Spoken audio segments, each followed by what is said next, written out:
Everyone, आज का हमारे पास टॉपिक है ओर्स्टेड एक्सपेरिमेंट। ओर्स्टेड एक्सपेरिमेंट ये हम 10th क्लास में भी कर चुके हैं और यही टॉपिक हमारे पास 12th क्लास में भी है। तो थोड़ा सा बेसिक है, समझना है हमें कि ओर्स्टेड एक्सपेरिमेंट होता क्या है। ओर्स्टेड एक्सपेरिमेंट में ये एक्सपेरिमेंट दिया था 1820 में। इन्होंने यहाँ पे प्रूफ किया था कि कोई करंट कैरिंग कंडक्टर है, उसके चारों तरफ मैग्नेटिक फील्ड होती है। तो इन्होंने क्या दिया हमें कि इन्होंने कनेक्शंस किया सीरीज में, बैटरी की, रियोस्टेट और एक क्या ली, कंडक्टिंग वायर। ये हमारे पास क्या है, एक कंडक्टर है, मींस कंडक्टिंग वायर हो गई हमारे पास, वायर है। और बैटरी को इस तरह से लगाया, करंट फ्लो होगा हमारे पास पॉजिटिव टू नेगेटिव, ओके। और यहां पर एक क्या रखी, मैग्नेटिक निडल रखी, मैग्नेटिक निडल। ये मैग्नेटिक निडल इस वायर के पास रखी ओर्स्टेड ने, फिर इस की को प्रेस किया। की को प्रेस करने के बाद करंट फ्लो हुआ आपके पास इस डायरेक्शन में, पॉजिटिव टू नेगेटिव। फिर देखा जो इसके पास जो मैग्नेटिक निडल रखी हुई थी, इस मैग्नेटिक निडल का क्या इफेक्ट हुआ, जैसे इसके अंदर करंट फ्लो हुआ था, ये मैग्नेटिक निडल क्या कर गई, डिफ्लेक्ट कर गई किधर साइड, नॉर्थ टू साउथ की तरफ। मींस करंट की डायरेक्शन के अपोजिट, करंट की डायरेक्शन के अपोजिट मैग्नेटिक निडल डिफ्लेक्ट हो गई। फिर उसने क्या किया, इस की को ऑफ कर दिया। ऑफ करने के बाद देखा कि अब की बार जो मैग्नेटिक निडल है वो डिफ्लेक्शन शो नहीं कर रही है। जब वो डिफ्लेक्शन शो नहीं कर रही है तो इसका मतलब ओर्स्टेड ने कंक्लूजन निकाला कि जब करंट फ्लो होता है तो मैग्नेटिक निडल डिफ्लेक्शन शो करती है, लेकिन जब करंट फ्लो नहीं होता है तो मैग्नेटिक निडल डिफ्लेक्शन शो नहीं करती है। फिर उसने क्या किया, दोबारा से ये प्रोसेस की, दोबारा से उसने करंट की को प्रेस किया और फिर देखा अगेन कि ऐसा ही हुआ, मैग्नेटिक निडल इस करंट की डायरेक्शन में डिफ्लेक्शन शो कर रही है।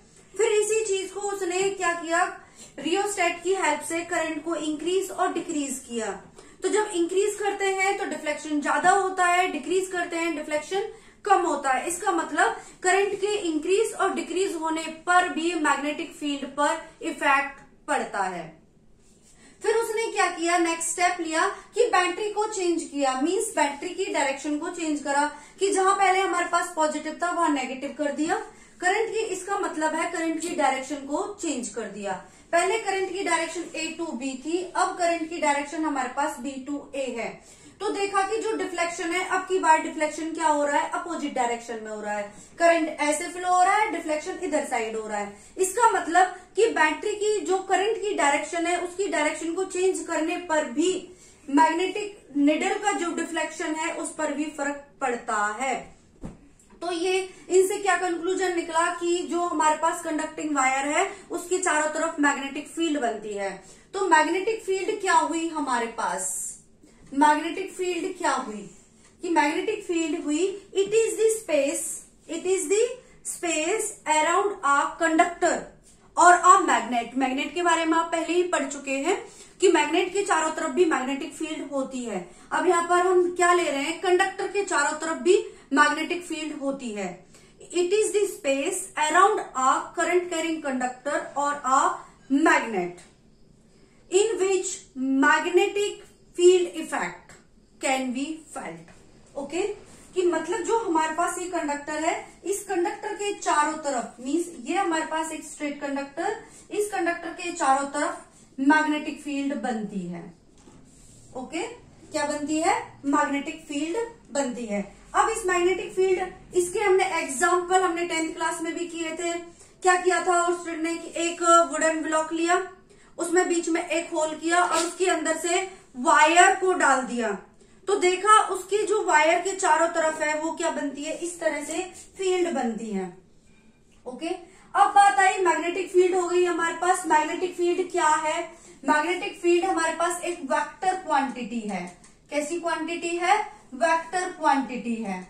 वेक्टर क्वांटिटी है तो इसकी यूनिट क्या हुई हमारे पास, SI यूनिट हुई इसकी हमारे पास टेस्ला, और CGS यूनिट हुई इसकी, CGS यूनिट होती है इसकी गॉस। और हमारे पास 1 गॉस किसके इक्वल होता है, 10⁻⁻⁴ टेस्ला के इक्वल होता है। अब बात आती है मैग्नेटिक फील्ड, जब वेक्टर क्वांटिटी है तो इसकी डायरेक्शन किधर है, तो डायरेक्शन कैसे निकाला। एक तो रूल है, इसको याद करने के लिए हमारे पास स्नो रूल की हेल्प से हम इसको लर्न कर सकते हैं। स्नो रूल, स्नो का S, south north of west. When current flows from, देखो करंट फ्लो होता है south to north, when current flows from south to north, then magnetic needle gets deflected towards west। जब current flow होता है south to north की तरफ, तब जो हमारे पास मैग्नेटिक निडल है वो डिफ्लेक्ट होगी वेस्ट की तरफ। किधर होगी, वेस्ट की तरफ। ये फॉर्मूला होगा हमारे पास लर्न करने का। और डायरेक्शन किससे निकालेंगे हम, एम्पियर स्विमिंग रूल। किससे निकालेंगे, एम्पियर स्विमिंग रूल से। एम्पियर स्विमिंग रूल क्या होता है आपका, कि एक पर्सन होता है वो करंट की डायरेक्शन में स्विमिंग करता है, करंट की डायरेक्शन में क्या करेगा, स्विमिंग करेगा, तैरेगा।